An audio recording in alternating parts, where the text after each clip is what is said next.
The United States and Iran begin talks in Oman as fears of a full military confrontation continue to grow. Senior officials from both sides meet in Muscat, marking the first direct engagement between Washington and Tehran since last year's Israel-Iran war. US envoys Steve Witkoff and President Trump's son-in-law Jared Kushner are in Oman for the meeting. And in the latest development, the US has urged its citizens to leave Iran immediately as tensions with Tehran reached a critical point ahead of high-stakes talks. Meanwhile, Iran said it will defend itself against any excessive demands or adventurism by the US, while also striking a diplomatic tone. Iran enters diplomacy with open eyes and a steady memory of the past year. We engage in good faith and stand firm on our rights. And just hours before the talks, Iran sent a clear military message. The Islamic Revolutionary Guard Corps released video footage of a test launch of its Khorramshahr 4 ballistic missile, saying the weapon was fired from an underground base. With US military assets moving into positions across West Asia, President Trump has issued a direct warning to Iran's top leadership. On Wednesday, Trump said that diplomacy is being backed by force. I would say he should be very worried, yeah, he should be. As you know, they're negotiating with us. They were thinking about starting a new site in a different part of the country. We found out about it. I said, you do that, we're going to do very bad things to you.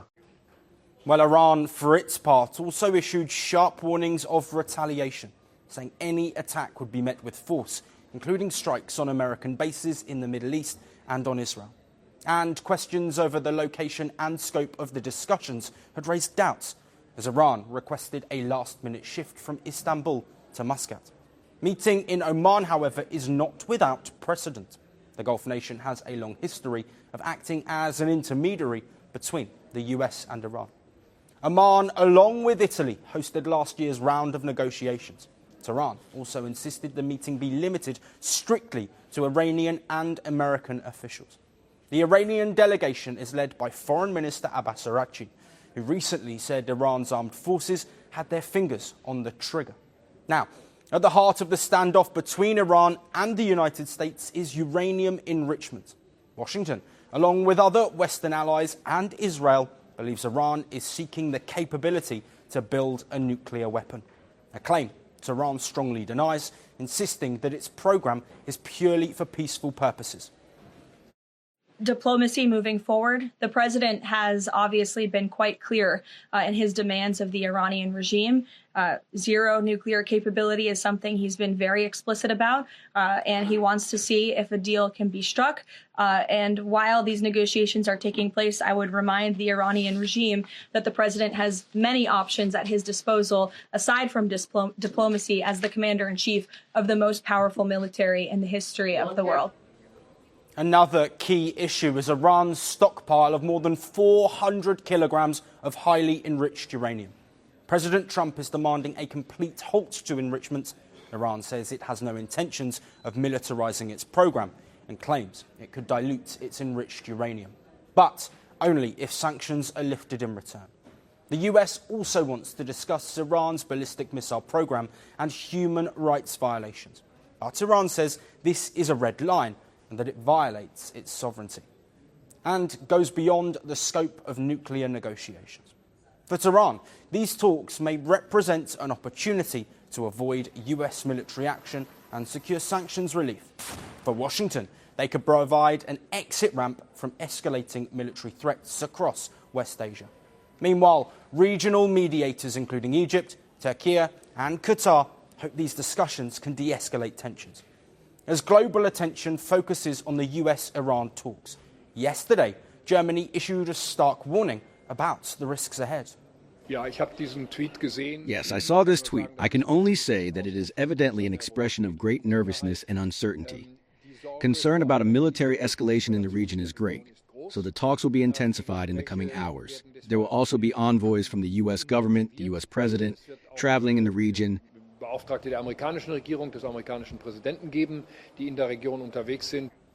And China today said it supports Iran defending its interests and opposes what it calls bullying from the Trump administration. And Israeli Prime Minister Benjamin Netanyahu also spoke about Iran during a closed session. Netanyahu said conditions were building towards what he described as a critical point that could potentially lead to the collapse of Iran's ruling system. Iran has also released a detailed war scenario outlining how it would respond to a conflict with the United States. Reports suggest that the document envisions a rapid Iranian response involving missile barrages against US bases in the region, the activation of proxy groups, cyber operations and disruption to global energy flows. The talks come against the backdrop of mass protests in Iran, where security forces launched a deadly crackdown. The demonstrations were triggered by a deepening economic crisis. With deep divisions still in place, the world is watching closely to see whether diplomacy can hold or if the crisis will spiral into conflict. Power doesn't end quietly. Some deaths are not accidents. They are messages. A gunshot. A crowd. A country frozen. The killer disappears. The questions don't. This is not just about who died. It's about what followed. Governments fell. Armies moved. History rewrote itself. 5 leaders. 5 moments. One pattern. The assassination.